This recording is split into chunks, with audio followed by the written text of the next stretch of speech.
बोलो सर एक second. Sir HC Verma. बोलो 33। इट शोड लाइक कि आपका जो भी background, it doesn't matter, you have to be prepared. आगे जाके आपका जो बैकग्राउंड है वो इफेक्ट नहीं करेगा।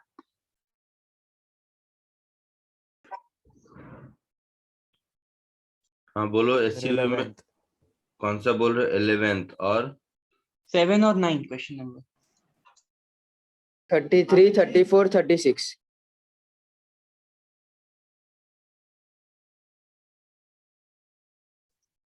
26 और 28C। सर 20 और 21।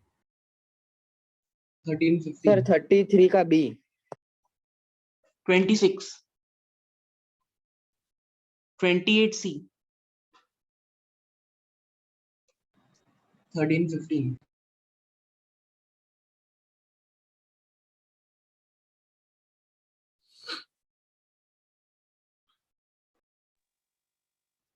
Sir module exercise 1। बोलो बोलो। I think it's permanent. 5, 9, 11। They can't sit back and 13, 17।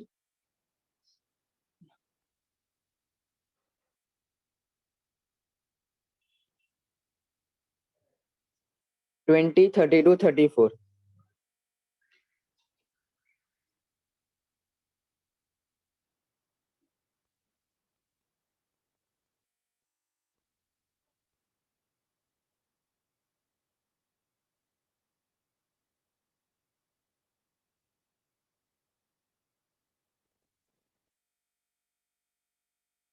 जैसे SCV में तुम लोगों ने इतने डाउट पूछे हैं, मैक्सिमम क्वेश्चन तो मैं क्लास में करा चुका हूँ।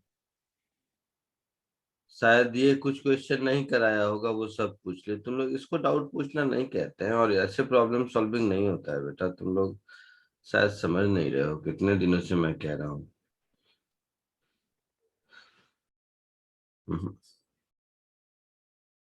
चले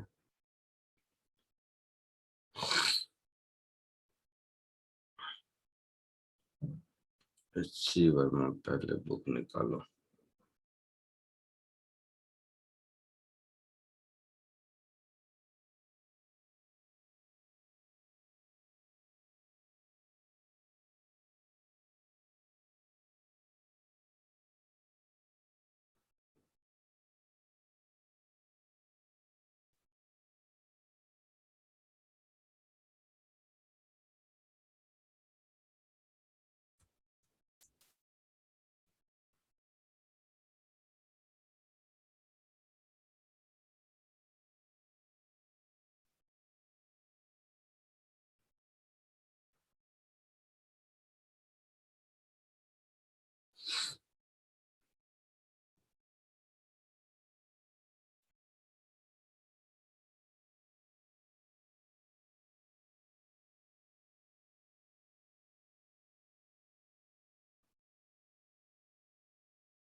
SC वर्मा में सबसे पहले 7, 9 देखें क्या है।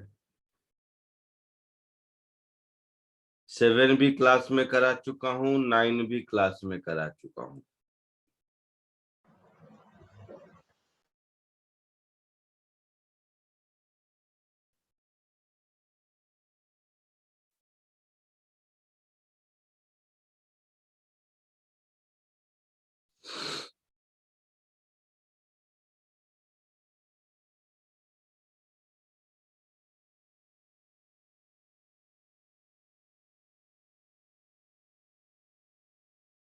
ये 7th वाला क्लास में नहीं कराया हूँ, बताओ तो।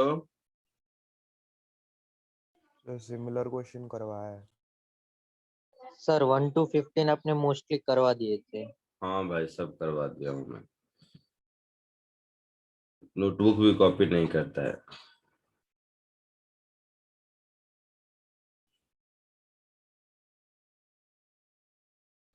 ऐसे काम चलेगा दैट।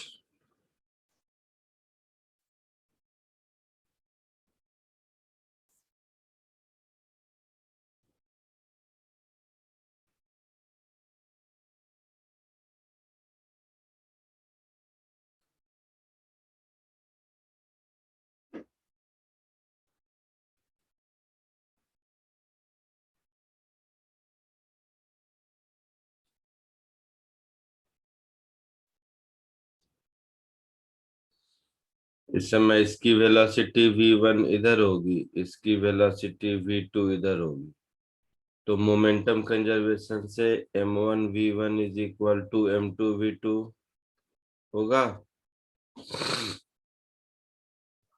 हाँ सर।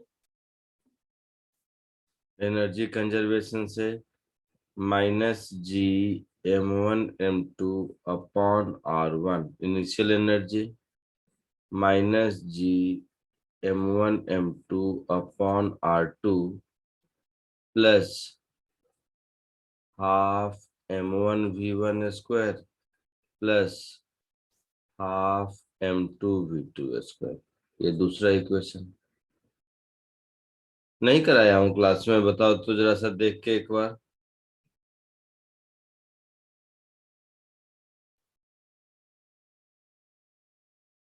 कॉपी कर लो।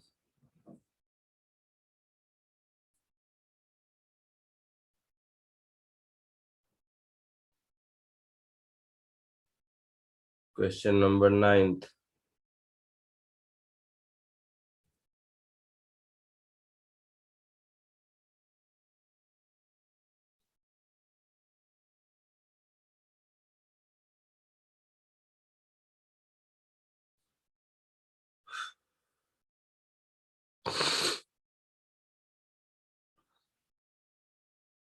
ये एक रॉड है, मास एम लेंथ है।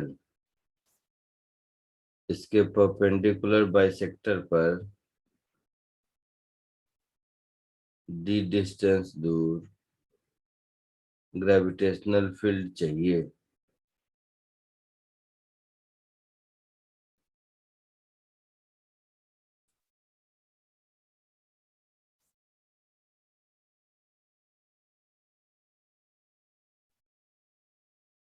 तो यहां से x डिस्टेंस पर dx लेंथ ले लो। इसकी वजह से यहाँ पर जो ग्रेविटेशनल फील्ड होगा वो इधर होगा, DE। ये एंगल थीटा, तो DE का एक कंपोनेंट इधर, एक कंपोनेंट इधर, ये वाला कंपोनेंट DE साइन थीटा। इसी तरह सिमिलर सा यहाँ लोगे, सिमेट्रिकल है।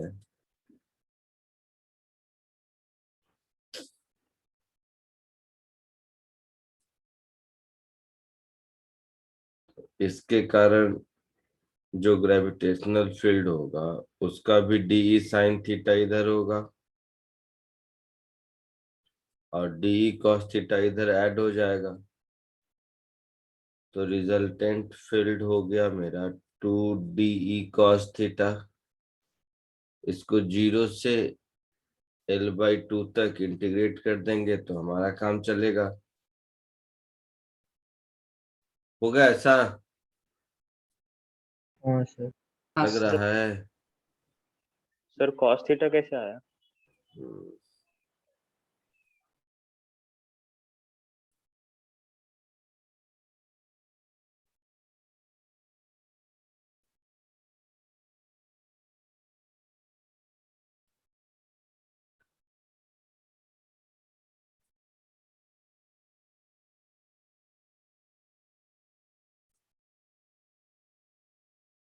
DEG DM अपॉन ये D है ये X है, तो D square plus X square cos theta B by H that is D upon under root D square plus X square.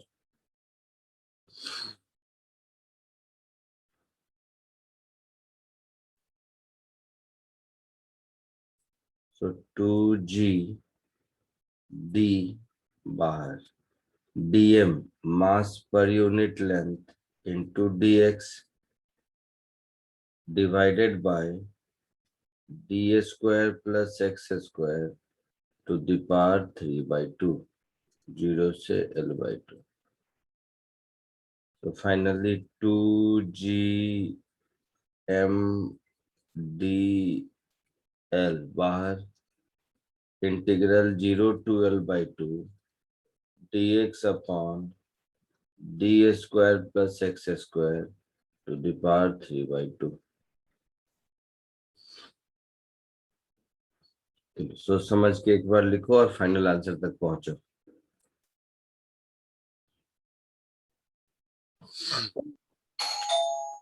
जल्दी सोच समझ के लिखिए, फाइनल आंसर तक पहुंचिए। सर हम्म, सर आपने वो साइन थीटा को कॉस थीटा कैसे किया? कहाँ साइन थीटा को कॉस थीटा किया? साइन थीटा वाला कैंसिल हो गया ऊपर नीचे, कॉस थीटा वाला बच गया जो ऐड हो गया। अच्छा हाँ हाँ समझा सर।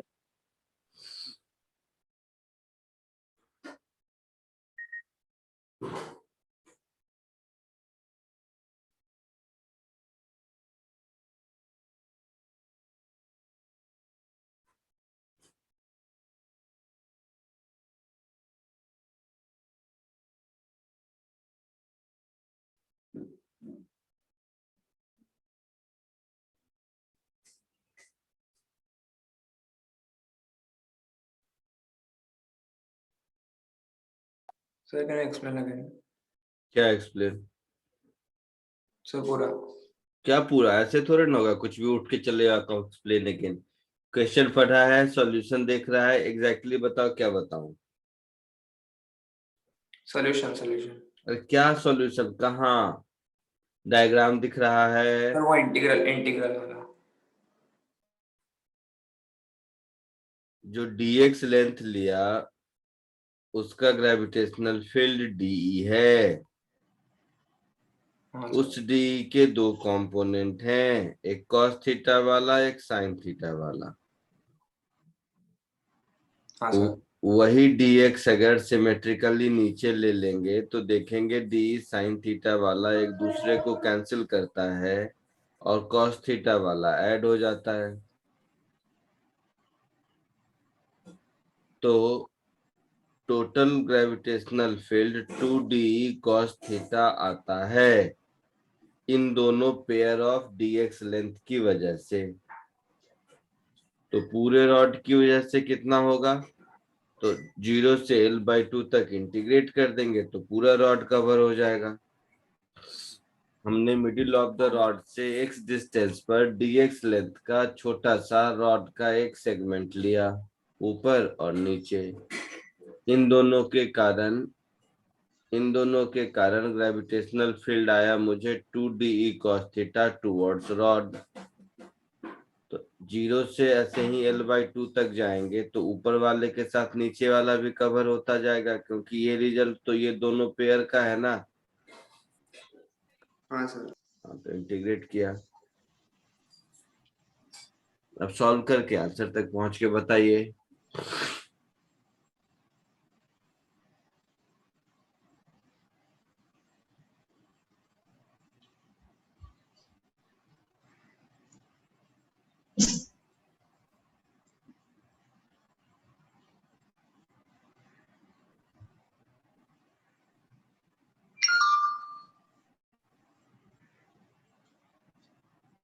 लिख लिया यार तक? सॉल्व हुआ इंटीग्रेशन?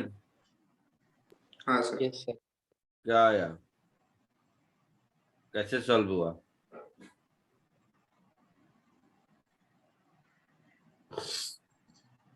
बताओ।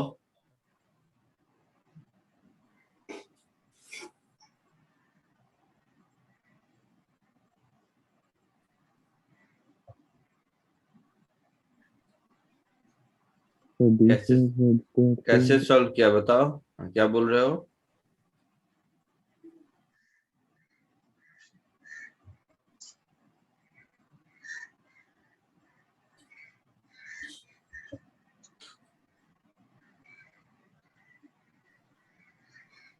Good.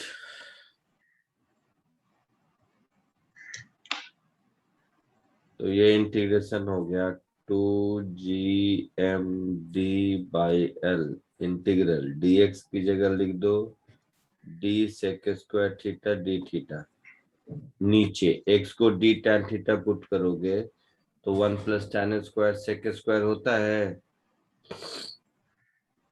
तो ये हो गया d cube sec cube theta. तो हो गया ये 2GM नीचे DL और सेक स्क्वायर ये सब जाने के बाद integral cos theta d theta बचेगा। Yes sir. cos का इंटीग्रेशन क्या होता है? Sine theta. sin theta. तो ये हो जाएगा sin थीटा और tan थीटा x/L है। x = d tan थीटा है तो sin थीटा क्या हो जाएगा?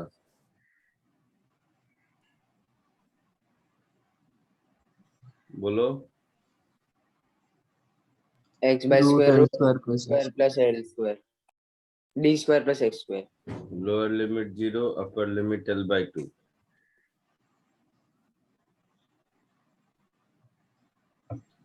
L/2 पुट कर दोगे क्या मिलेगा?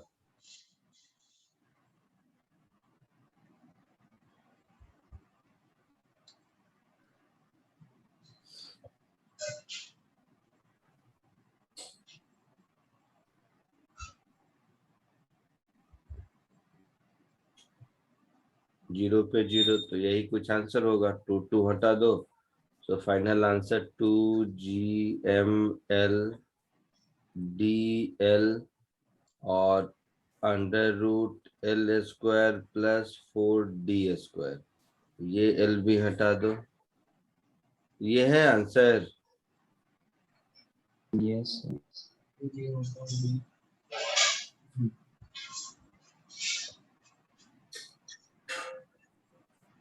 सर। आया जेड समझ लेके में? भी इंटीग्रेट कर सकते हो ना?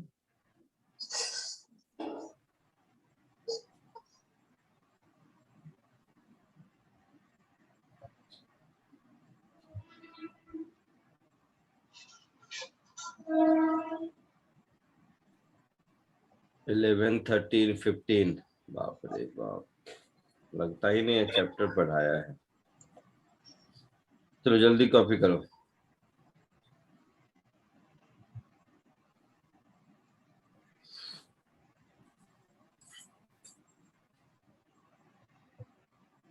सर आपने साइन थीटा को वो फ्रैक्शन में कैसे कन्वर्ट किया?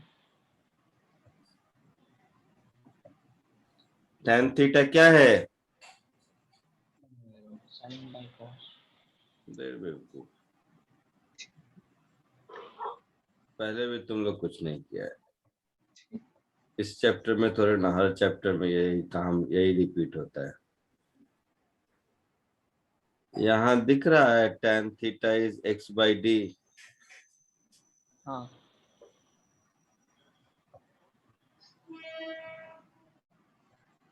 यहाँ नहीं तो यहाँ दिख रहा है इस ट्रायंगल में tan थीटा x/d। हाँ सर। तो sin थीटा दिख रहा है क्या होगा? ओके।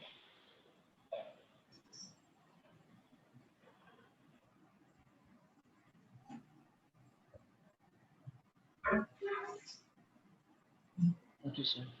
चलो, a tunnel is dug along diameter of earth. Find the force on the particle of mass m placed in the tunnel at a distance x from center. कौन पूछा है ये?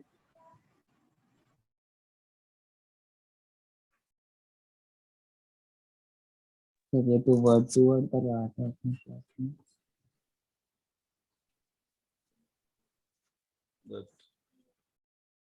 फॉर्मूला तो सीधा सीधा फॉर्मूला है सॉलिड स्फीयर के centre से x डिस्टेंस पर किसी भी पॉइंट पर फील्ड कितना होगा?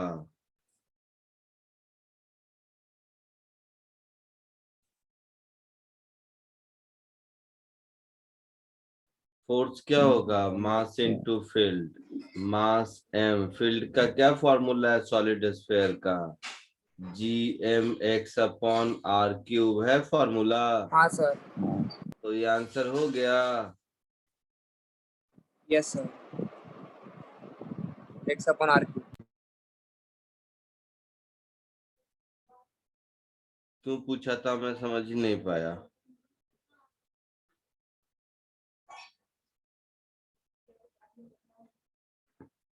सेवन, 9, 11, अब कौन बचा? 13, 15।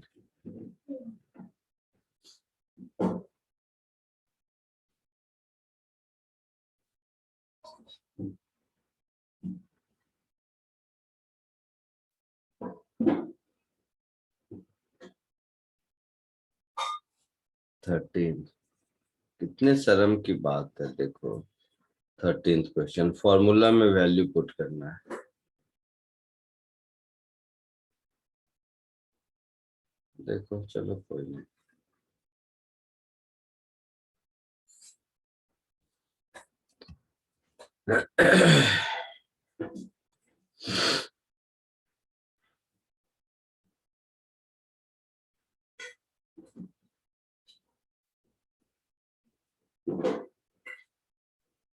सॉलिड स्फीयर मास m रेडियस r ऐसा ऐसा।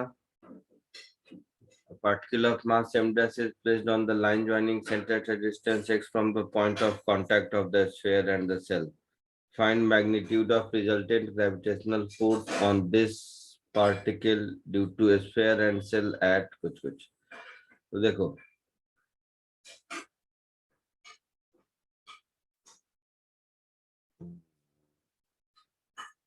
यहां से x डिस्टेंस पर पूछा है, तो a में कह रहा है कि x is greater than r less than 2r। तो x ग्रेटर देन r और लेस देन 2r होगा अगर, मतलब छोटे वाले स्फीयर में होगा।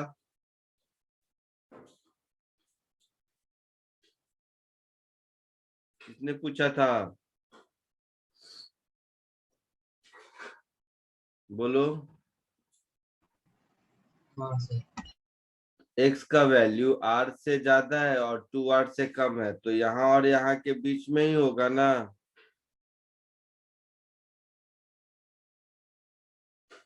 बोलना। हाँ सर। मतलब बड़े वाले सेल के इनसाइड पॉइंट में और छोटे वाले स्फीयर के इनसाइड पॉइंट में। तो बड़े वाले सेल के इनसाइड पॉइंट में फील्ड 0 होता है,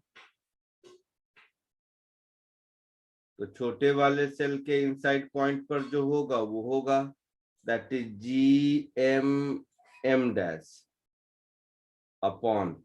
अब यहां से x डिस्टेंस दिया है, मतलब सेंटर से x माइनस r होगा। हाँ।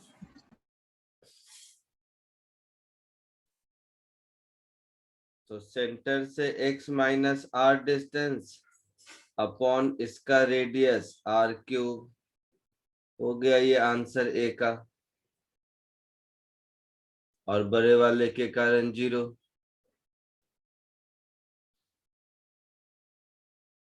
चमका कुछ? हाँ सर। सेकेंड में x 2r से ज्यादा है और बड़े वाले 2r से कम है, मतलब यहाँ कहीं है। तो यहाँ कहीं है, तो बड़े वाले सेल के कारण 0, छोटे वाले स्फीयर के कारण पॉइंट मास। यहाँ से x है, मतलब इसके सेंटर से x माइनस r होगा। तो gm dash upon x minus r का whole square answer. x greater than 2r, तो x ग्रेटर देन 2r मतलब दोनों के लिए आउटसाइड पॉइंट। तो छोटे वाले का gm dash x minus R का स्क्वायर और बड़े वाले का g capital M M dash, उसके सेंटर से x माइनस कैपिटल R हो जाएगा। ये सी का आंसर। तीनों में फॉर्मूला में वैल्यू पुट करना था। चमका कुछ? हाँ सर।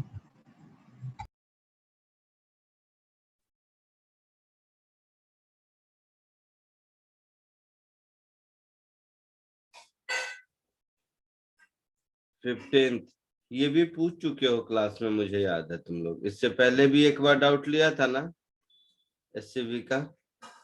सर वो फर्स्ट 15 का लिया। फर्स्ट 15 का लिया था, पूछ चुके हो ये सब, वही मैं सर? कह रहा हूँ। हाँ सर वो जो लास्ट केस है वो समझा दो ना।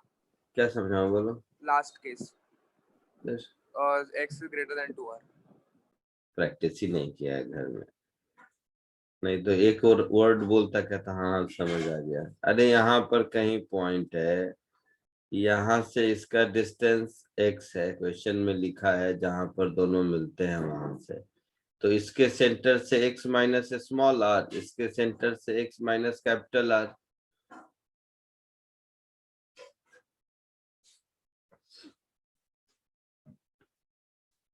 और दोनों के लिए आउटसाइड पॉइंट है, ओके तो ओके कौन नहीं सा समझा का समझा फॉर्मूला? अच्छा चलो समझा। 15th भी पहले पूछ चुके हो, दोबारा पूछ रहे हो। स्फीयर के इनसाइड पॉइंट पे 0 होता है फील्ड, यानी कि यहाँ पर इन दोनों की वजह से 0 होगा। Field due to A plus field due, A भी नहीं कहते हैं, ए और बी तो एक ही पॉइंट है। Field due to lower sphere plus field due to upper sphere 0 होगा। Yes sir. तो दोनों एक दूसरे का इक्वल अपोजिट होगा, यही बोला है। हाँ सर। तो हो गया आंसर, खत्म कहानी।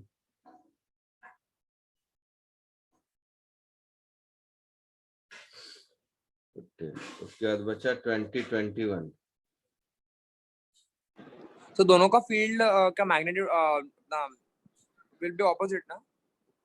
इक्वल और अपोजिट होगा तभी 0 होगा ना वहां पर, बराबर। क्योंकि ए और बी एक ही पॉइंट है, केवल क्रॉस सेक्शन दिखाया है अगर क्वेश्चन पढ़े हो तो। ओके।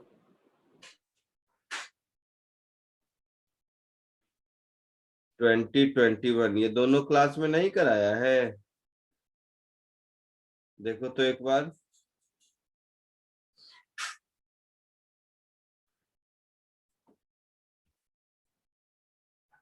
ये दोनों क्वेश्चन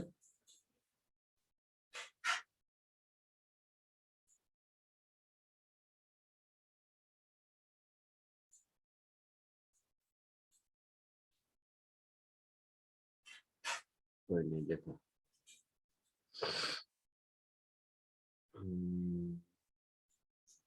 v है 20x plus 20y,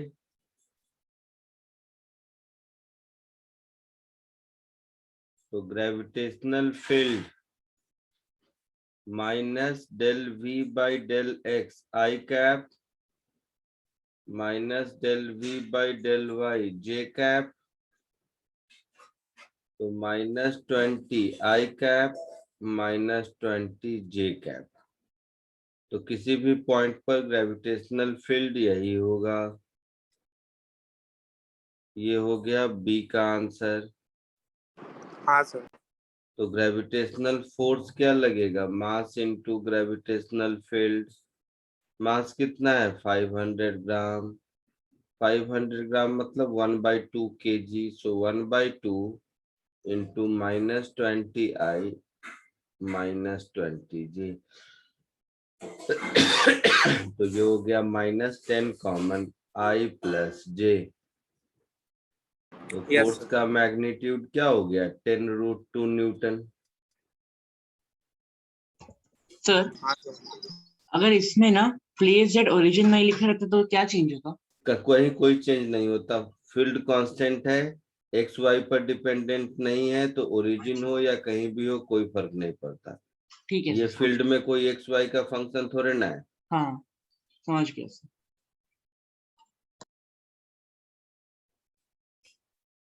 question number 21।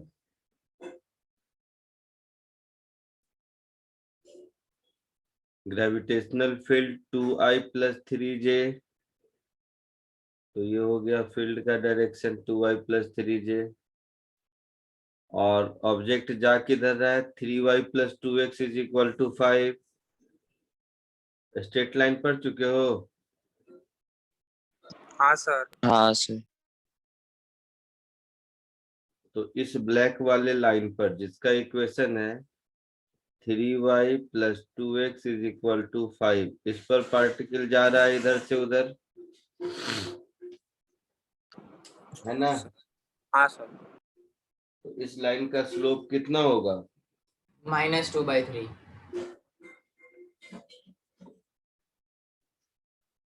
तो इसका स्लोप हो गया -2/3। ये ग्रेविटेशनल फील्ड है क्या 2i + 3j, इसका स्लोप कितना होगा? 3/2।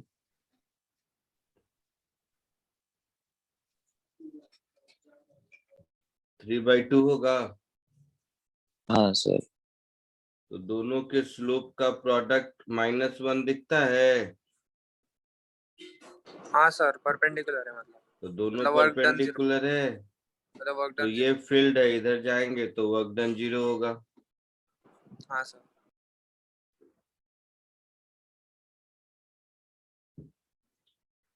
उनका कुछ? हाँ सर। 2021। अब कौन बचा? 26, 28।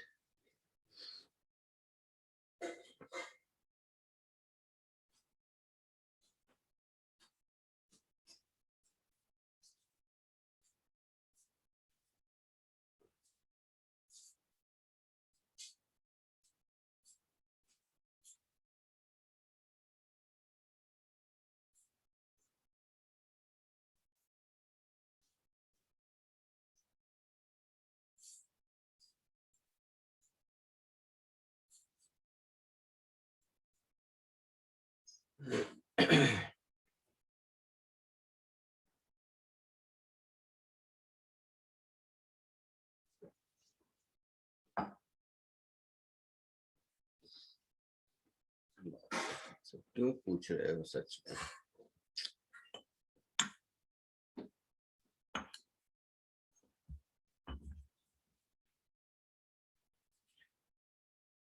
हे भगवान।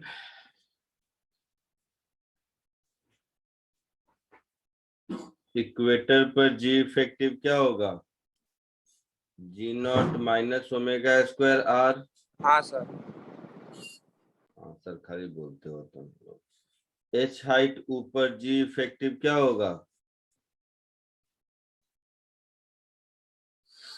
बोलो। into 1 + h/r⁻²। G0 into 1 + h/r। एक मिनट रुको। G0/1 + h/r का होल स्क्वायर, ऐसा होगा? हाँ सर। Yes sir. तो दोनों जगह जी की वैल्यू बराबर होगी, इक्वेटर पर और पोल से h हाइट ऊपर। हाँ सर। तो दोनों को इक्वल कर दो। सो G0 - ω² R = G0/1 + h/r का होल स्क्वायर। सर यहाँ पे स्प्रिंग कांस्टेंट, अपना स्प्रिंग का इक्वेशन क्वेश्चन लगेगा उसला। तुम लोग मतलब कॉमर्स से भी उसका बदतर, एनर्जी। कॉमर्स से भी बदतर हो, बोला ना। इक्वेटर पर कोई ऑब्जेक्ट रखा हुआ है तो इस पर फोर्स mg नीचे लगेगा और स्प्रिंग फोर्स kx ऊपर लगेगा। तो ये स्प्रिंग का इलोंगेशन x mg/k होगा। हाँ सर। इसी तरह पोल से h हाइट ऊपर रखोगे, यही कहानी होगी। तो स्प्रिंग बराबर। में इलोंगेशन सेम है, इसका मतलब वहां पर g की वैल्यू सेम है। हाँ सर। आंसर तक पहुंचो जल्दी से, देखो जरा सा आता है कि नहीं, क्योंकि डाउट है, मुझे नहीं लगता कुछ पढ़ाने का मतलब है।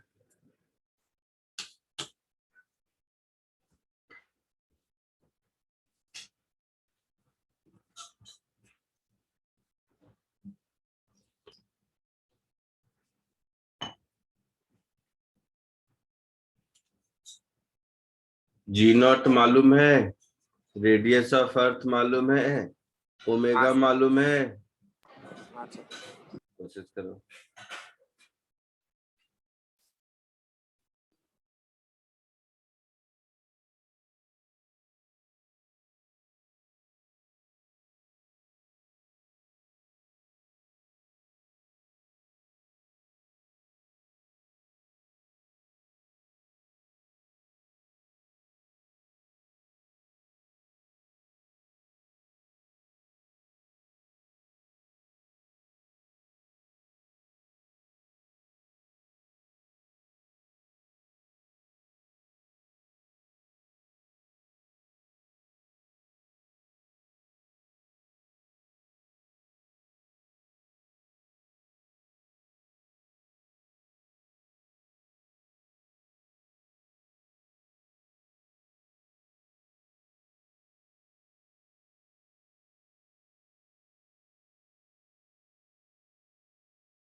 आया आंसर?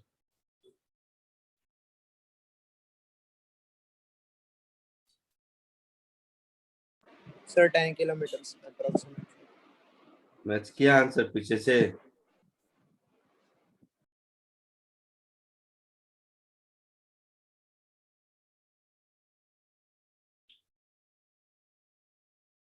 बुक का आंसर मैच किया कि नहीं? हाँ सर बराबर है, वही है। ठीक।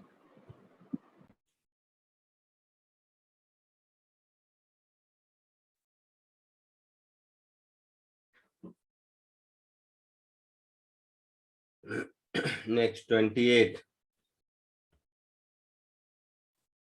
सर इसमें सिर्फ क्वेश्चन सी में डाउट था।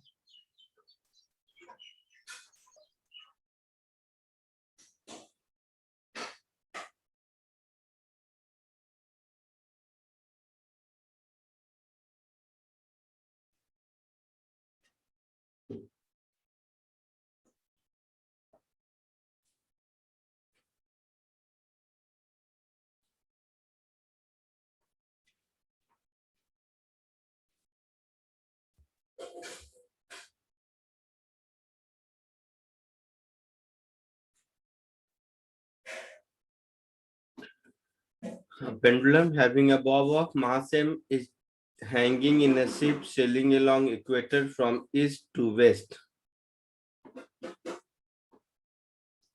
अर्थ कैसे रोटेट करता है?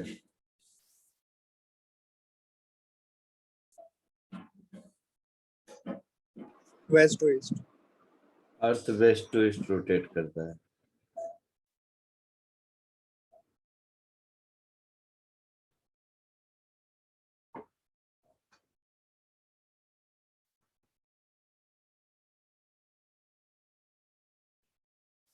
और ये इक्वेटर पर ईस्ट टू वेस्ट जा रहा है, तो अर्थ ऐसे जाता है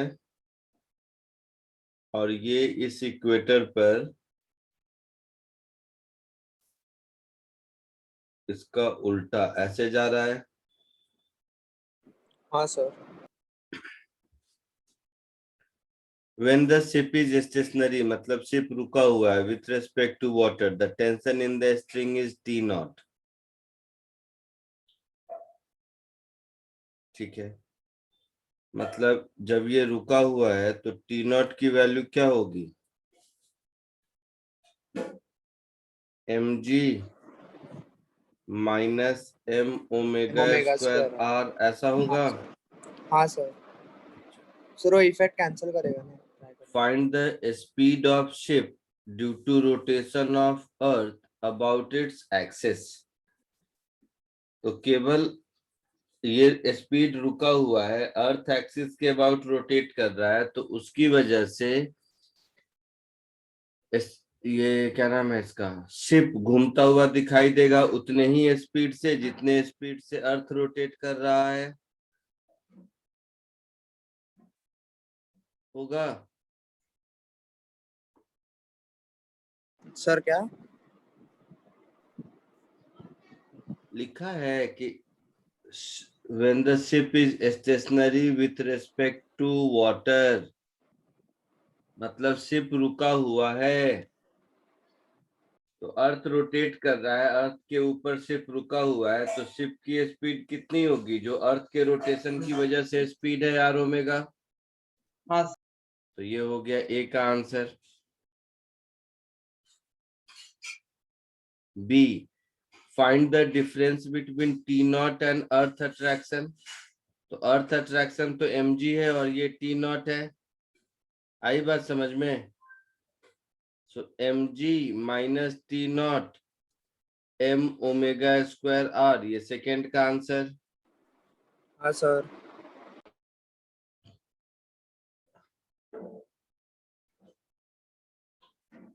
सी, if the ship sails at a speed v, what is the tension in the string? अब शिप चल रहा है, तो शिप v स्पीड से चल रहा है ना? हाँ सर। तो शिप हाँ सर। v स्पीड से ईस्ट टू वेस्ट चल रहा है। हाँ सर। तो इसका मतलब ये हुआ कि speed of ship with respect to water ये है v, किधर? तो east to west. Yes sir. तो speed of ship with respect to water क्या होगा? Speed of ship minus speed of water हाँ sir. Is equal to v east to west. और speed of water क्या होगा? Omega r, but west to east होगा। हाँ sir.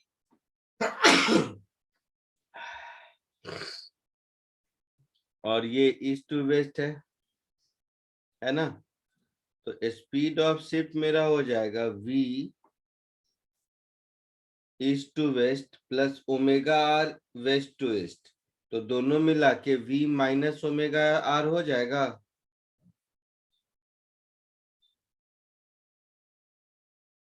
हाँ sir. East to west. Yes sir.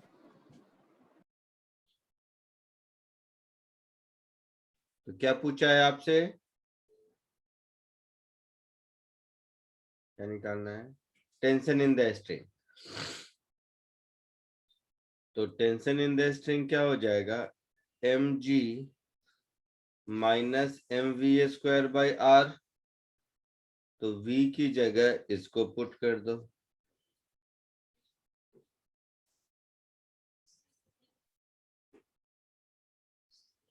तो mg minus m/r v minus omega r का whole square, ऐसा कुछ है आंसर? हाँ सर। चेक करके देख लो एक बार।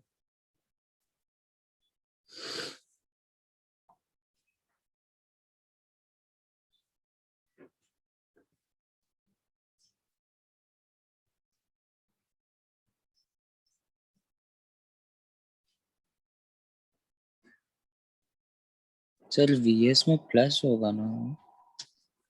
क्या कैसे प्लस होगा? ये वेस्ट टू ईस्ट डायरेक्शन है, ये ईस्ट टू वेस्ट है। तो फाइनली कोई एक डायरेक्शन रखोगे, ईस्ट टू वेस्ट या वेस्ट टू ईस्ट, तो माइनस आ जाएगा ना। हाँ हाँ सर समझे। चलो देखो, यही आंसर है या कुछ और है? वो भी मैं ही देखता हूँ। चलो, कौन सा क्वेश्चन नंबर था? 28। कौन सा पार्ट है? सी। सर अच्छा, T0 टी प्लस नॉट के 2mb। टर्म में है ना? हाँ, तो आ जाएगा। इसमें क्या है? तो ये हो गया mg minus m/r v² plus omega r² minus 2v omega r, ऐसा होगा। हाँ sir. mg minus mv²/r minus m omega square m omega r minus minus plus plus 2m mv omega. r गया v ओमेगा, ऐसा कुछ। हाँ sir. Sir m को common ले सकते हैं। शुक्र। mg माइनस m ओमेगा², यही T0 था। तो T0 plus 2mv omega minus mv²/r। Radius of earth बहुत ज्यादा होता है, 6400 किलोमीटर, और Yes, बोट sir. की स्पीड कम। तो यही आंसर शायद ऐसा दिया होगा, approximately T0 plus 2mv omega. हाँ सर वही आंसर किया। ठीक है। हाँ सर। तुमको कुछ हाँ सर सर वो समझ बता गया। सकते हो अप्रोक्सीमेटली 0 कैसे? नहीं बता सकता।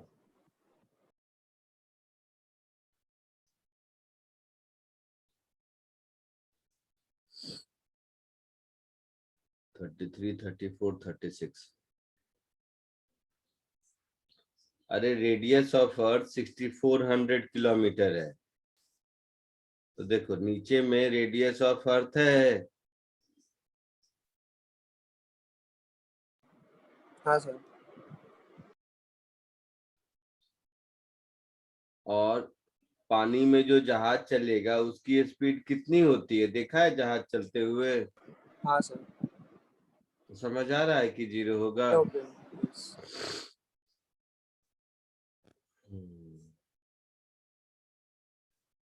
नेक्स्ट। फिर भी ये अच्छा क्वेश्चन था, ये ठीक किया, पूछ लिया। नेक्स्ट कौन सा था? 34 36, ऐसा था ना? 34 36। 33 34 था पहले। हाँ सर। 33 34।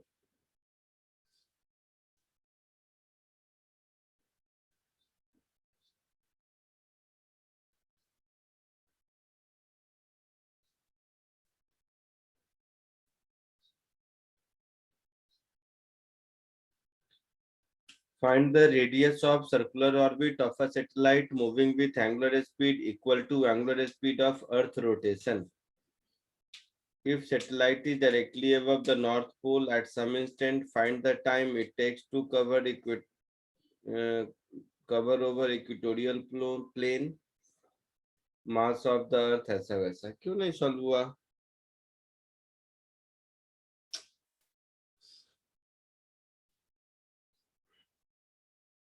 एकदम फॉर्मूला बेस्ड क्वेश्चन सब है, क्या करूं मैं, समझ नहीं आ रहा।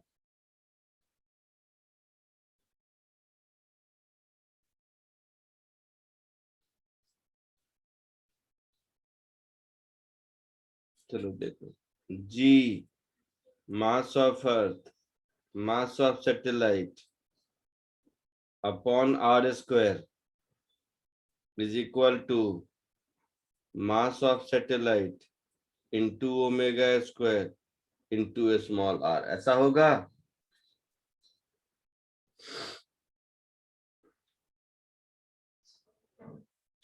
होगा ऐसा? हाँ सर। हाँ तो ये तो फॉर्मूला भी डिराइव करके दिया था कि ओमेगा होता है G mass of earth upon R cube का अंडर रूट। तो इसमें ओमेगा दिया हुआ है, जी मास ऑफ अर्थ मालूम है, radius of I mean orbit आपको निकालना है। क्या करूं मैं बेट?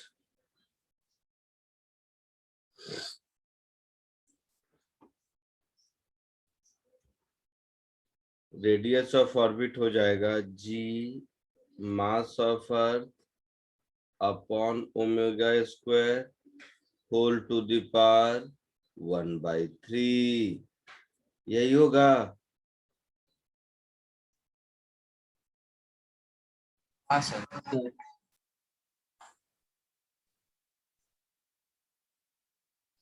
क्यों नहीं हुआ फिर? जी कितना होता है? लाओ मैं सॉल्व कर देता हूँ। जी कितना होता है? 6.67 into 10 power minus 11। Mass of अर्थ कितना होता है? 6 into 10 power 24। ओमेगा स्क्वायर क्या होगा? 7 2 pi upon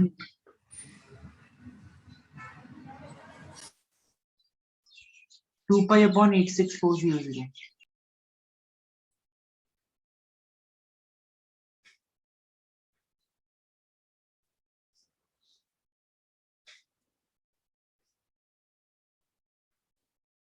नहीं करते हो तुम लोग।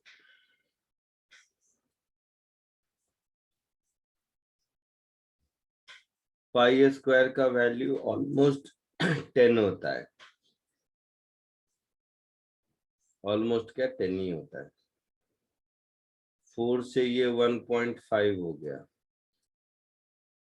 तो इस 1.5 को 15 कर दो और इसको 22 कर दो, ये 22 और ये 11, तो इसको 11 कर दो, तो 6.67 into 15 into 864 into 864 into 10 raised to 15 whole to the power 1/3, कितना मीटर होगा? इसमें से 10 raised to 15 10 raised to 5 कर दो उधर, so 6.67 into 15 into 864 into 864 whole to the power 1/3 into 10 raised to 5 metre होगा। Yes sir. 864, इसको कुछ इसमें लिख सकते हैं फैक्टराइज करके?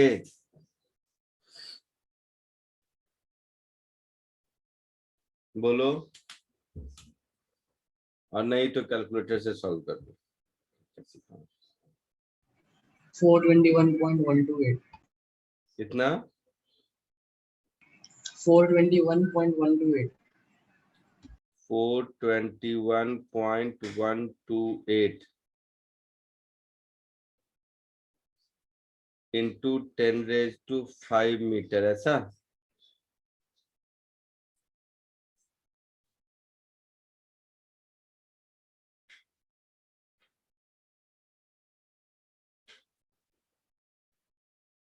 ऐसा है आंसर?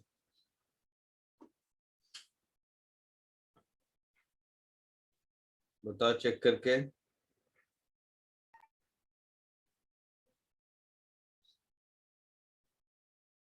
$42,300 है। हाँ चलेगा, कैलकुलेट करके मैंने नहीं देखा, तुम लोगों ने बोला।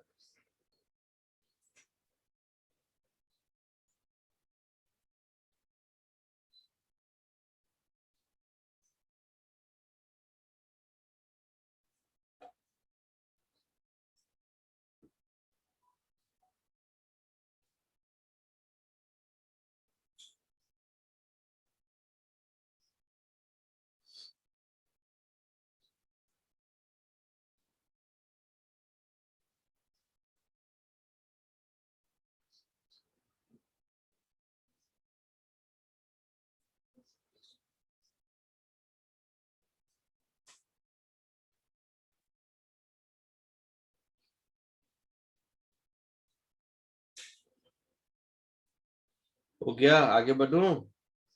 हाँ सर। हाँ सर।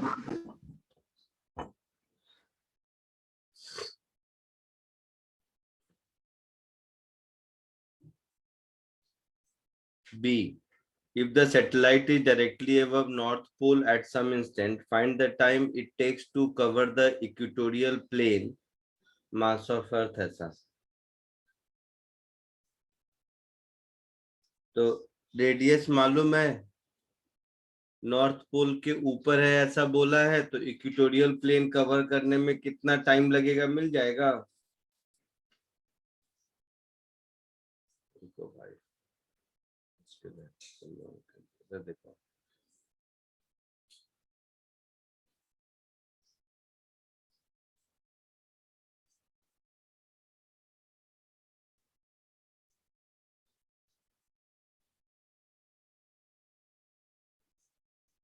तो अगर यहाँ कहीं सैटेलाइट है तो यहाँ से यहाँ तक आने में कितना टाइम लगेगा इसको?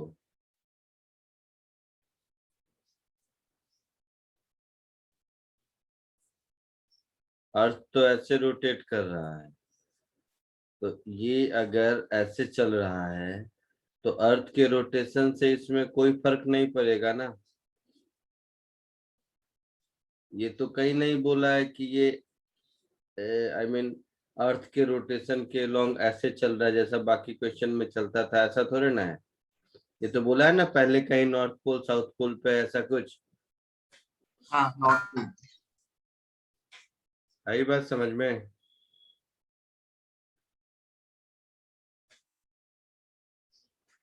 बोलो।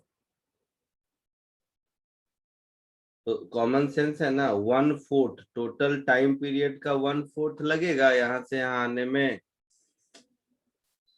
हे भगवान, अच्छा हाँ सर समझ गया। ये टोटल टाइम पीरियड का 1/4 लगेगा। हाँ और इसका एंगुलर स्पीड अर्थ के ओमेगा के बराबर है, तो अर्थ का टाइम पीरियड 24 आवर होता है, तो उसका 1/4 दैट इज 6 आवर लगेगा। हाँ सर समझा। तुमको कुछ हाँ 6 सारी आंसर है।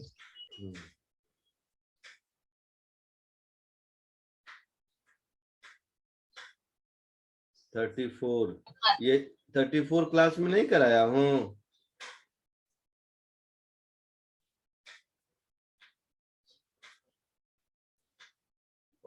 बहुत मुश्किल है, सच बता रहा हूँ। नॉर्थ पोल पर 10 न्यूटन वेट है, इसका मतलब क्या हुआ कि mg0 की वैल्यू 10 न्यूटन है। तो इक्वेटर पर कितना होगा? इक्वेटर पर होगा mg0 minus m omega square r, ये चाहिए, मतलब 10 माइनस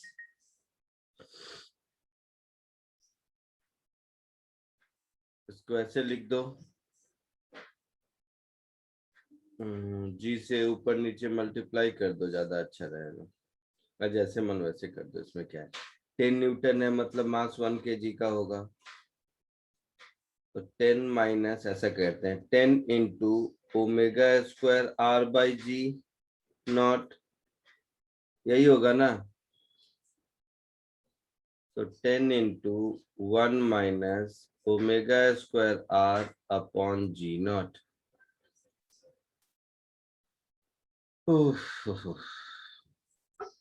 अर्थ का ओमेगा क्या होता है मालूम है, अर्थ का रेडियस मालूम है, अर्थ का जी नॉट मालूम है, तो ये नहीं मिलेगा।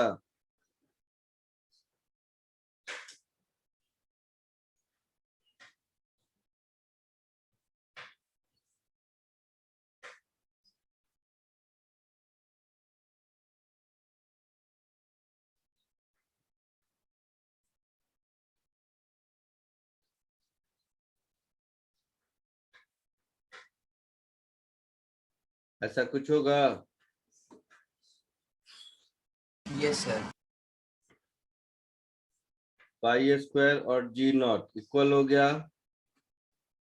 2 to 4, और यहाँ पर है 3 और 1 4 ऐसा।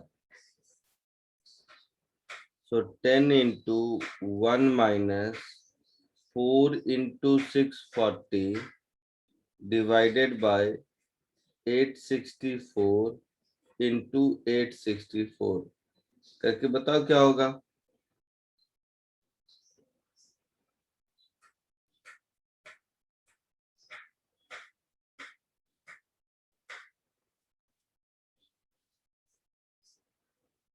बोलो क्या आएगा।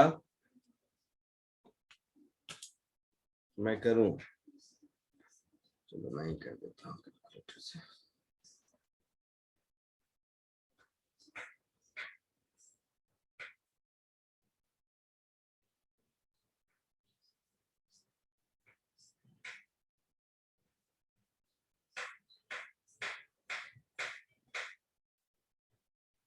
नाइन 9.97 आएगा। जो भी आएगा वो आंसर होगा, है आंसर। हाँ सर, वो आंसर है।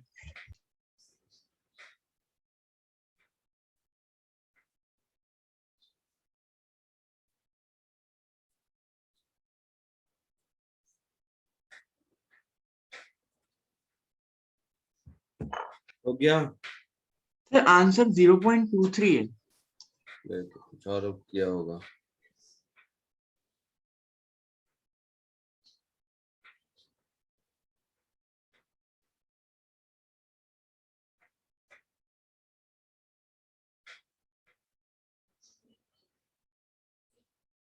अरे सॉरी, मैं गलत देख लिया, ये जियो स्टेशनरी सैटेलाइट में है। सॉरी सॉरी, मुझे लगा अर्थ के नॉर्थ पोल और इक्वेटर पे पूछ रहा है।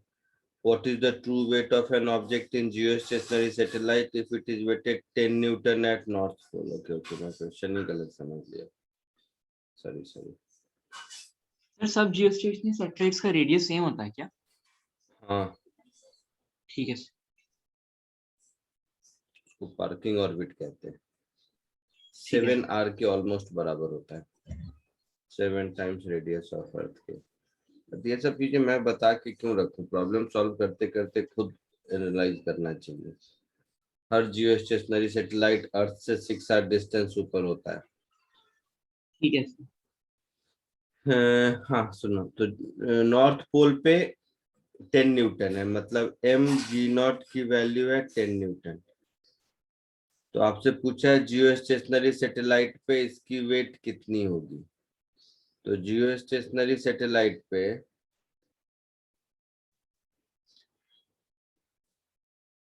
अर्थ से जियो स्टेशनरी सैटेलाइट का रेडियस मान लो स्मॉल आर है, अर्थ के सेंटर से। तो यहाँ पर इस पर जो फोर्स लगेगा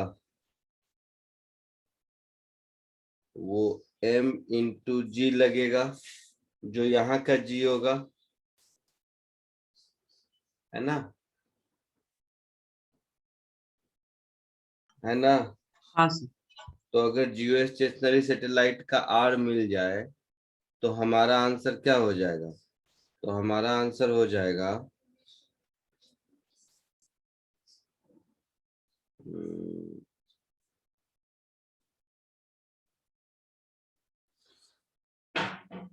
जी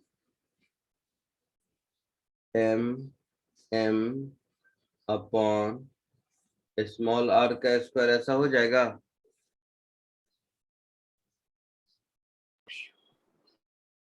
है ना। तो ये क्या होता है? सर यहाँ पे स्मॉल आर हम लोग हाँ। का अर्थ का रेडियस ही है ना। बेवकूफ।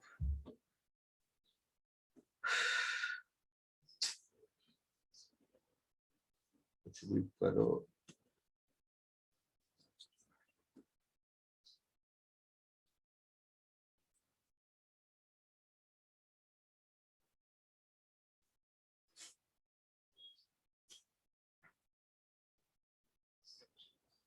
इस ऑर्बिट में ये सैटेलाइट घूम रहा है,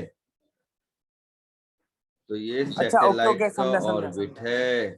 समझा सर, समझा समझा।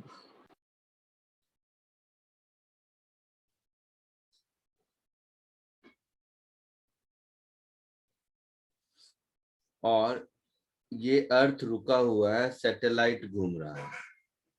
तो सैटेलाइट पर जो फोर्स लगेगा वो इधर लगेगा, अर्थ, टुवर्ड्स और द ये सेंटर ऑफ द अर्थ का सेंटर है। हाँ sir, towards the centre of the earth. तो अर्थ अपने सेंटर पर, इस पर फोर्स इधर लगाएगा, हाँ सर। और इसका इस पर सेंट्रीफ्यूगल फोर्स भी बाहर की ओर होगा। चलो ऐसे समझते हैं, सेंट्रीफ्यूगल हाँ। फोर्स बाहर की ओर होगा। हाँ सर। ये सेंट्रीफ्यूगल फोर्स की value m omega square small r के बराबर होगी, यस सर। और इस फोर्स की value g G capital M M upon small m small R. Upon r square के बराबर होगी। हाँ सर। ठीक है। इन दोनों फोर्स का जो डिफरेंस होगा वो हमारा आंसर होगा। Yes sir. तो हमारा आंसर हो जाएगा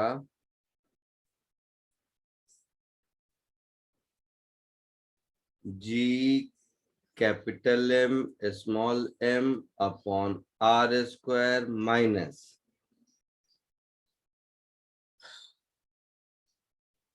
m omega square small r।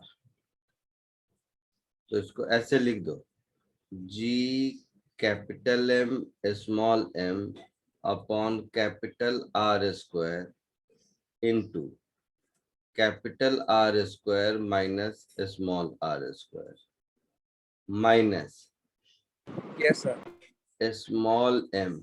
ये जो ओमेगा होगा, इस ओमेगा का वैल्यू क्या आता है? देखो, ओमेगा स्क्वायर हम लोग निकाले थे।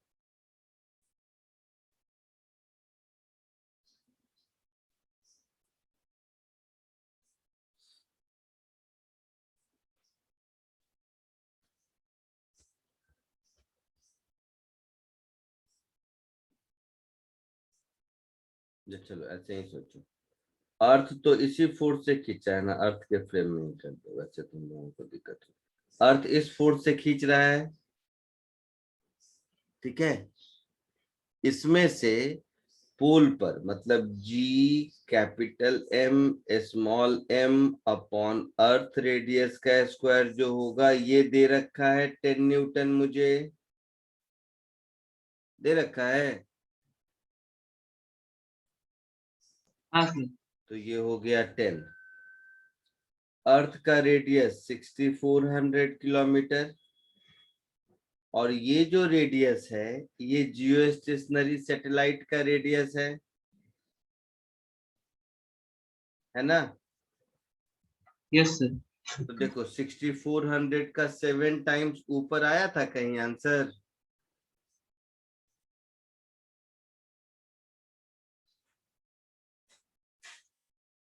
दिख रहा है इससे पहले वाले क्वेश्चन में? तो अगर टाइम पीरियड 24 आवर हो तो जैसा मैंने कहा जियो स्टेशनरी सैटेलाइट अर्थ के सरफेस से 6 आवर ऊपर होता है, तो स्मॉल आर की वैल्यू 7 आवर अप्रोक्सीमेटली होती है। नहीं तो क्या करो, जैसे ऊपर वाले क्वेश्चन में कैलकुलेट किया वैसे इसको दोबारा कैलकुलेट कर लेंगे। तो मेरा वही कहना है 7 आवर। तो इसको यस सर। सिंपल हम ऐसा लिख सकते हैं 1/7 का स्क्वायर, हाँ सर। तो ये हो जाएगा 10/49 अप्रोक्सीमेटली। हाँ सर। तो ये कितना आएगा?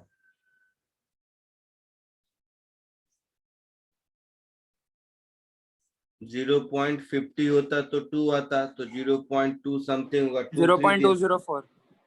आंसर में 23 न्यूटन दिया हुआ है। हाँ 0.204। हाँ ठीक है। तो ये तो मैंने एक प्रॉब्लम सॉल्व करने के लिए अप्रोक्सीमेट वैल्यू बताया, और ऊपर ये जो वैल्यू है ये एक्चुअल वैल्यू है 4211.2.8। ये तो ये पुट करोगे तो एग्जैक्टली 0.23 आ जाएगा। आया समझ में? हाँ तो सर। 33, 34, 36 एसी वर्मा खत्म। हाँ सर खत्म। चलो बुकलेट निकालते हैं। कहाँ गया? एक बार 36 बताओ ना नीचे।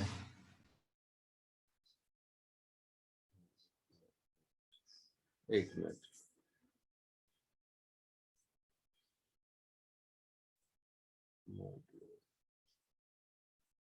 ग्रेविटेशन किस मॉड्यूल में है? 6 में।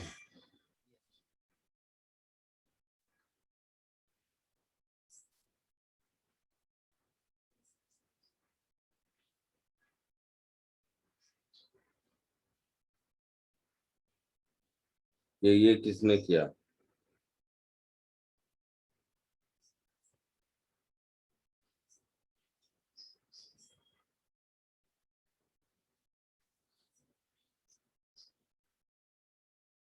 फाइव 9 11 13।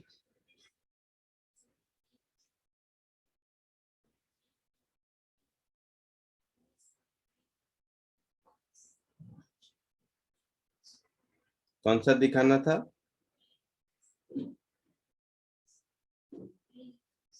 ये वाला। इसमें 5 9 11 13 एक्सरसाइज 1।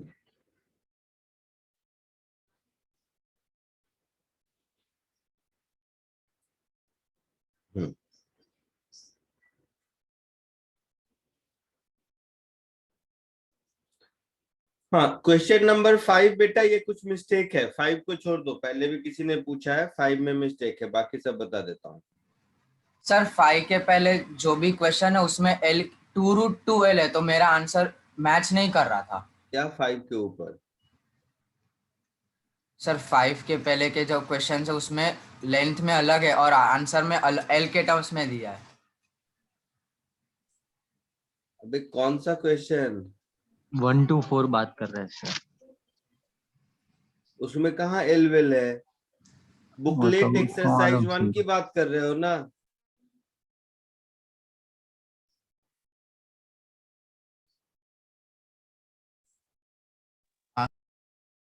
कहाँ एल है बुकलेट एक्सरसाइज 1 में क्वेश्चन नंबर 5 से ऊपर?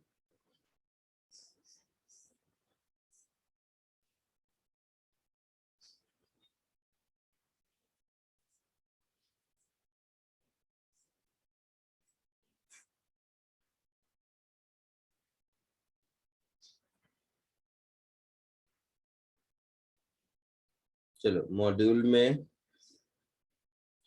5 के बाद कौन सा है? 7th है ना? 9th। अच्छा 7th नहीं है, 9th है। हाँ 5 9 11। 9 ठीक है। 9 में देखो,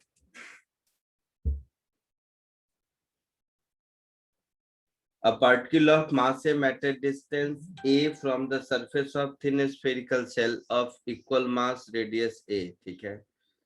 Gravitational field and potential both are zero at the center of shell centre of shell पर फील्ड और पोटेंशियल जीरो कैसे होगा? पोटेंशियल तो कभी जीरो नहीं हो सकता, दोनों का सम हो जाएगा, हाँ सर। तो ये नहीं पॉसिबल है। Gravitational field is zero not only inside the shell but at a point outside the shell too. हाँ, तो दोनों का मिला के फील्ड जीरो हो ही सकता है ना, दोनों का मास सेम है तो दोनों के मिड पॉइंट पर फील्ड जीरो हो सकता है हाँ ना।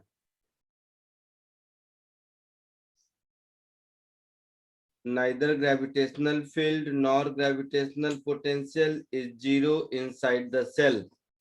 हाँ, inside the cell दोनों जीरो नहीं होगा। ट्रू ढूंढना है, डी आंसर होगा। Okay sir. बी क्यों नहीं होगा? क्योंकि बी में वो वाला पॉइंट सरफेस पर आता ऑन है, द आउटसाइड सरफेस पे नहीं, आता है। हाँ सर। क्योंकि इसका भी रेडियस ए है ना, दोनों का मास इक्वल है तो मिड पॉइंट पे आएगा, that is on the surface आएगा। So answer will be D. क्या आंसर दिया है, चेक कर लो। डी दिया है। क्या दिया है? डी दिया है। डी, हाँ ठीक है। नेक्स्ट कौन सा? 11th। नेक्स्ट कौन सा था? हाँ सर 11 था। 11th तो पूछा ये बुक, ये हो गया था। ये हो गया है सर। तो कुछ हो गया। हाँ, 11th के बाद क्या है? अभी याद नहीं सर। 5 क्वेश्चन रॉन्ग है। 13 17 13 17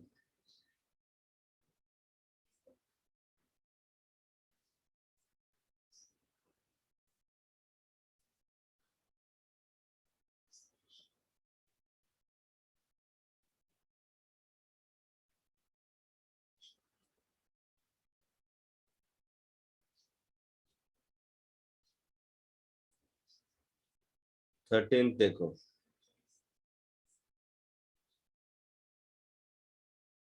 A particle start from rest at a distance r from the center and along the axis of a fixed ring of radius r mass m. Its velocity at the center of ring is. तो इसमें क्या है? इस point पर इसकी energy कितनी हो जाएगी? तो -g capital M small m, और यहाँ पर पोटेंशियल होगा √r² + r²। होगा रिंग के एक्सिस पर के पोटेंशियल का formula. Yes sir. This is equal to, जब सेंटर पर पहुंचेगा तो g capital M small m, दोनों का मास m है क्या? नहीं, तो -g capital M small m upon r, ये पोटेंशियल हो जाएगा। सेंटर पर तो हर पॉइंट से r डिस्टेंस पर होगा ना, प्लस जो बच गया वो इसकी वेलोसिटी होगी m m m गया, इसको इधर ले जाओ तो ये हो गया gm upon r -gm upon √2r। This is equal to half v², ऐसा कुछ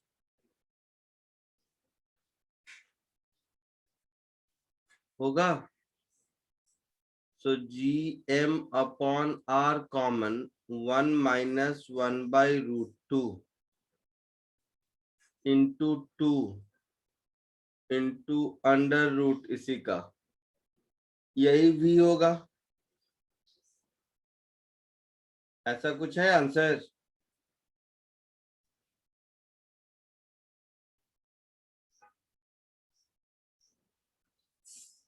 देख लो मैच करके। अरे 2 को अंदर ले जाओ तो 2 - √2 हो जाएगा। डी आंसर दिख रहा है? Yes sir. समझ आया क्या किया मैंने?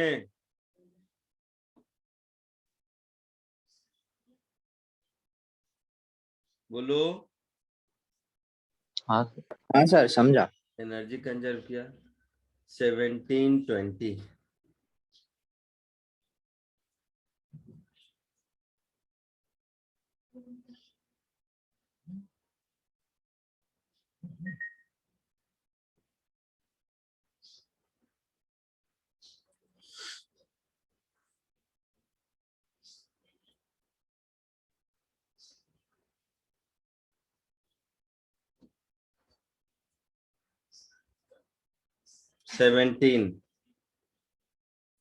An artificial satellite on the Earth release a package. If air resistance is neglected, the point where the package will hit with respect to position at the time of release will be. But ये satellite कहाँ पर है, क्या मालूम?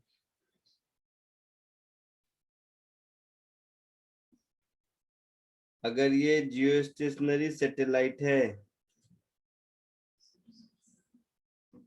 फिर तो exactly वही hit करेगा, एग्जैक्टली बिलो, बी आंसर होगा। आंसर क्या दिया है देखो तो, आंसर डी है। डी? हाँ सर डी। अरे sorry my mistake, that shit. ये गिरेगा ही क्यों? ये तो वहीं पर चक्कर लगाता रह जाएगा ना।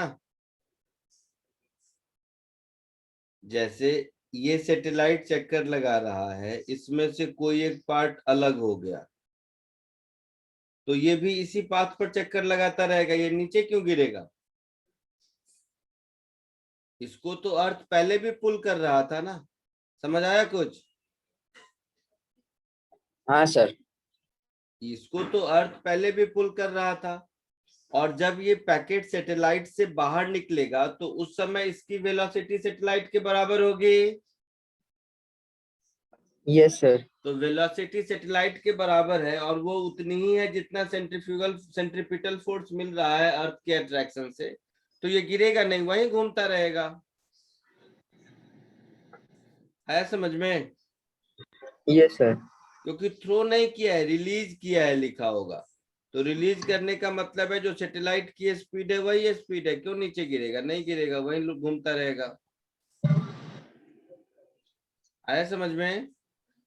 हाँ sir. 20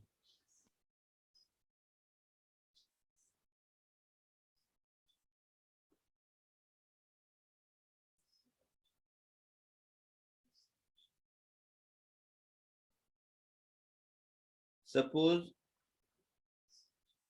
a smooth tunnel is dug along a straight line joining 2 points on the surface of Earth and the particle is dropped from the Earth at one of its end. Particle will emerge with velocity this much.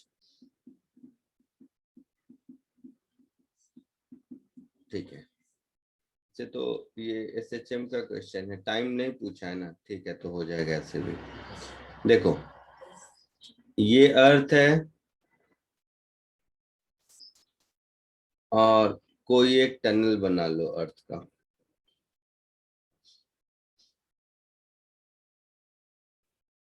Tunnel centre से जाएगा, कोई guarantee नहीं है इसकी। हाँ। तो कहीं यहाँ पर एक टनल है मान लो, तो ये पूरा मास है,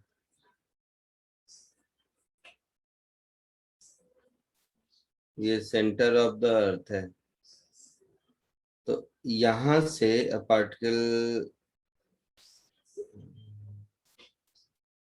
particle is dropped at one end, तो यहां से किसी को छोड़ा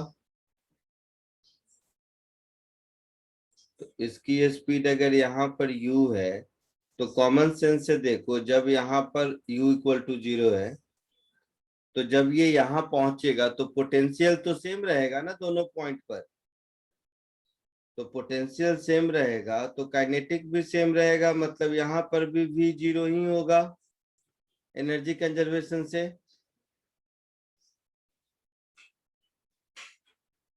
समझ आ रहा है कुछ? Yes sir. ये दोनों पॉइंट ए और बी पर पोटेंशियल सेम रहेगा। Potential at A equal to potential at B, therefore kinetic energy at A is equal to kinetic energy at B, मतलब वेलोसिटी 0 होगा। सो ऑप्शन ए रॉन्ग हो गया। Yes sir. The particle will come to rest at the center of tunnel। अच्छा, ये centre से डिग किया है तो भी कोई फर्क नहीं पड़ता है, तो यहाँ पर भी रेस्ट पर नहीं आएगा ना, उल्टा यहाँ पर तो मैक्सिमम वेलोसिटी होगी, क्योंकि कॉमन सेंस से देखो, यहाँ से रिलीज किया तो अर्थ इसको अपनी ओर पुल कर रहा है, तो यहाँ से यहाँ तक फोर्स लगेगा तो वेलोसिटी बढ़ता जाएगा। यहाँ से जैसे ही इधर जाने लगेगा फिर इधर अपनी ओर पुल करेगा तो यहाँ पे जाके फिर रुक जाएगा। तो ए से ओ तक एक्सेलरेशन है, ओ से सी तक, ओ से बी तक रिटार्डेशन है। तो सेंटर ऑफ द अर्थ पर, सेंटर ऑफ अर्थ पर मैक्सिमम वेलोसिटी होगी, है ना। Yes sir. मतलब इधर फोर्स इसको खींच रहा है, खींच रहा है, खींच रहा है, इसके बाद जब इधर जाने लगा तो फिर अपनी सेंटर की ओर खींचेगा, तो यहाँ पर स्पीड डिक्रीज करेगा। तो यहाँ से यहाँ तक में स्पीड इंक्रीज करेगा, हाँ सर। यहाँ से यहाँ तक में स्पीड डिक्रीज करेगा, और फाइनली ए पर भी रेस्ट पर था, बी पर भी रेस्ट पर रहेगा। हाँ सर। तो बी ऑप्शन भी रॉन्ग हो गया। हाँ। Potential energy of particle will be equal to 0 at the centre of tunnel, wrong. Centre of tunnel पे तो पोटेंशियल होता है ना। हाँ सर। तो ये भी रॉन्ग Yes, हो sir. गया। मिनिमम होगा ये कह सकते हैं, 0 होगा ये नहीं कह सकते। Acceleration of the particle will be proportional to, ये करेक्ट है। ये इसीलिए क्योंकि अर्थ से x डिस्टेंस दूर फोर्स क्या होगा, GMM upon R cube into x, यही फॉर्मूला होता है सॉलिड स्फीयर का। हाँ सर। तो एक्सेलरेशन प्रोपोर्शनल टू x आ गया।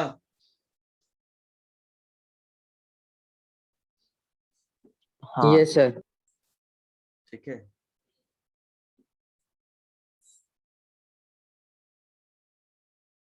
ये था क्वेश्चन नंबर 20, 32, 34।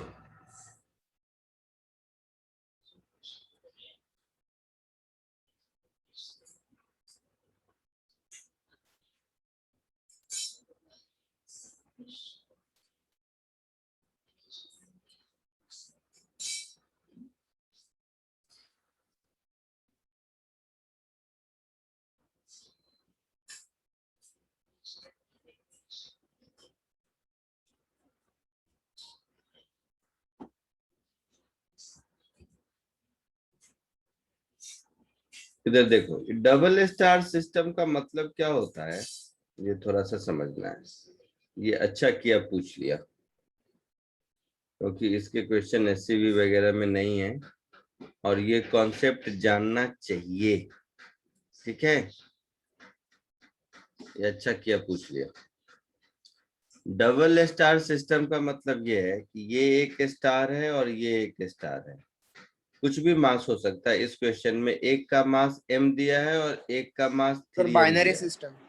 हाँ, बाइनरी स्टार सिस्टम। तो दोनों एक दूसरे पर फोर्स लगाएगा,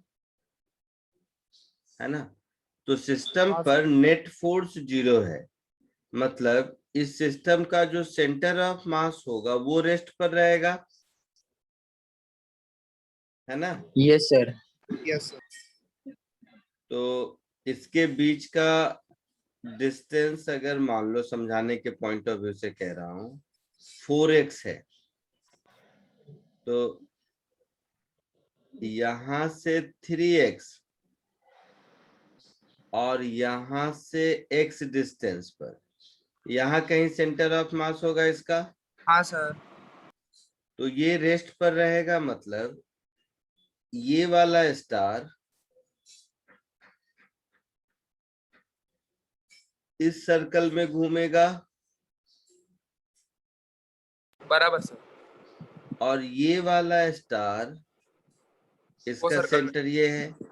हाँ तो क्लॉकवाइज या एंटी क्लॉकवाइज कोई भी एक ले लो, मान लो ऐसे घूम रहा है, तो ये वाला स्टार इस सर्कल में घूमेगा, हाँ सर।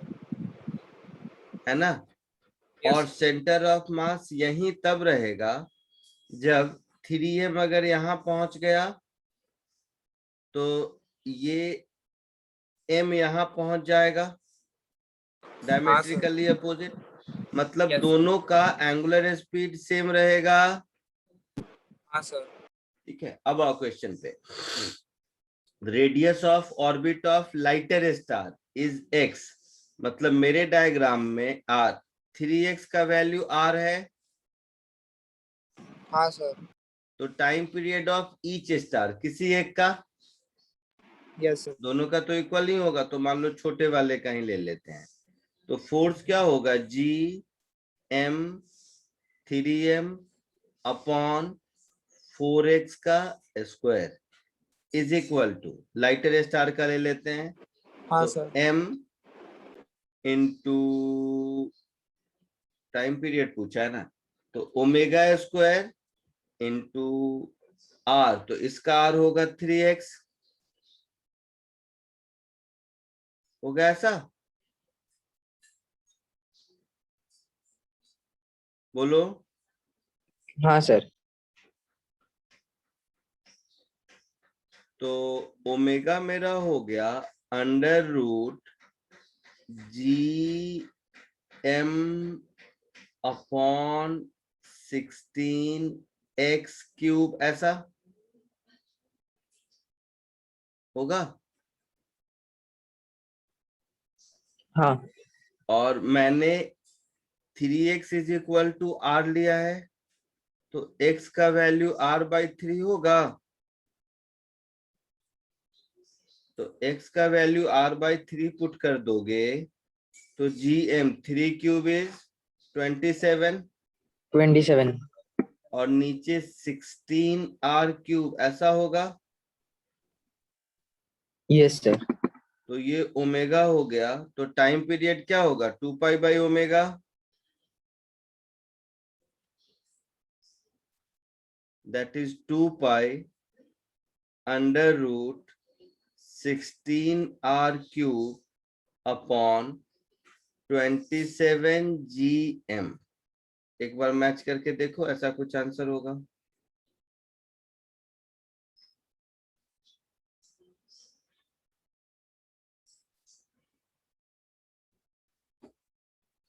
सिक्सटीन का 4 बाहर ले लो तो 8π हो जाएगा। Yes sir. None of the जा रहा है। 27 नीचे किसी में नहीं है ना, नहीं है सर। नन ऑफ दीज है आंसर। सर एक मिनट।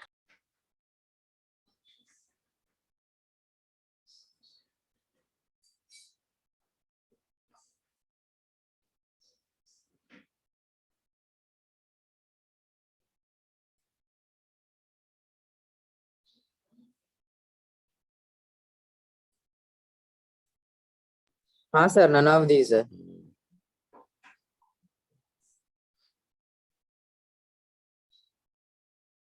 लिख लो, इसको अच्छे से समझ कर लिख लो। 32 के बाद कौन था, 34।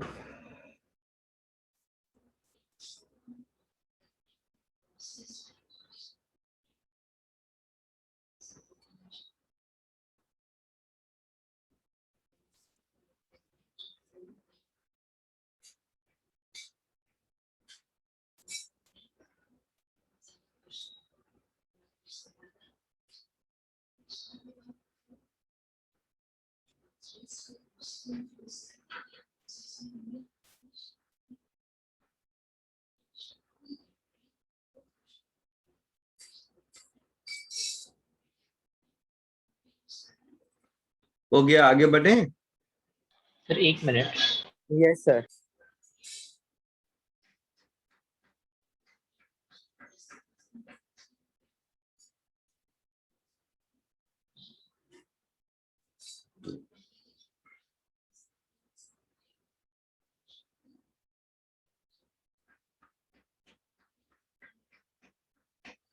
नेक्स्ट 34 देखो।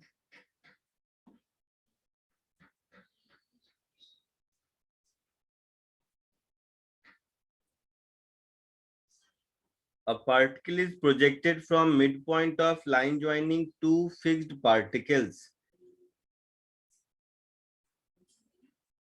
तो ये दो फिक्स्ड पार्टिकल्स हैं।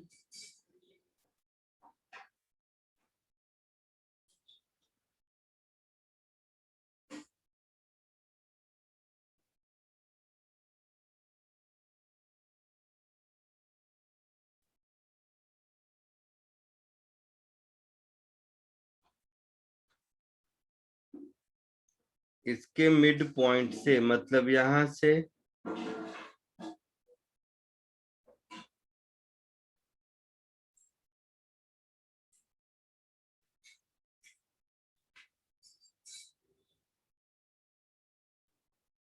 कुछ वेलोसिटी v दिया, तो बोला कि ये इसके ग्रेविटेशनल फील्ड में वापस नहीं आना चाहिए, यही कहानी है।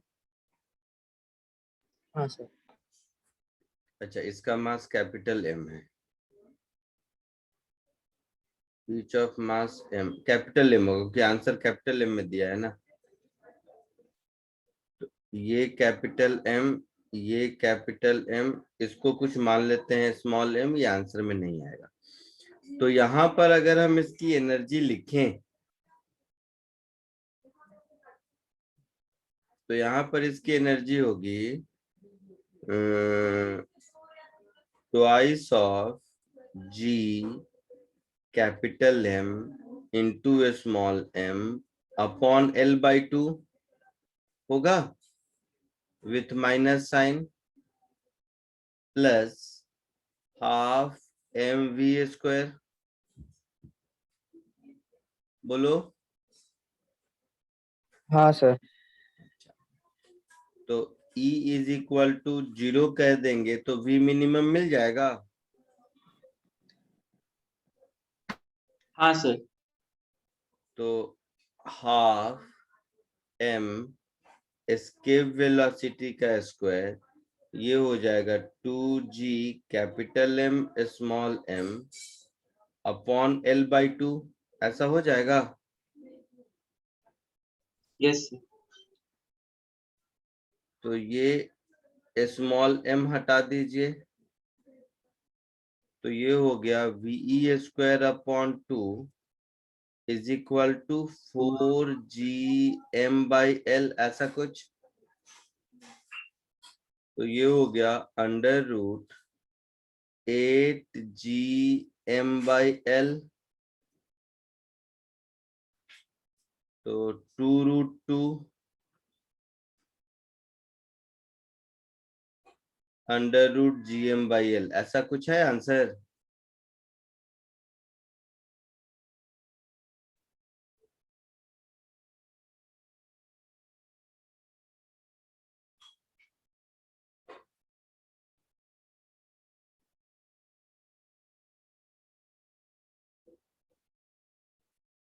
नहीं, हाँ सर, डी है आंसर। कहाँ है ऐसा आंसर? अच्छा हाँ, डी में 2 बाहर नहीं दिखा मुझे। हाँ, डी आंसर आया समझ में? Yes sir. ठीक है, कॉपी कर लीजिए। आज के लिए इतना ही, नेक्स्ट लेक्चर में मिलते हैं।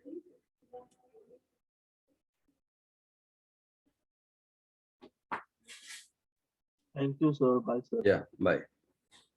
Bye sir, thank you sir. Yeah bye sir, thank you sir.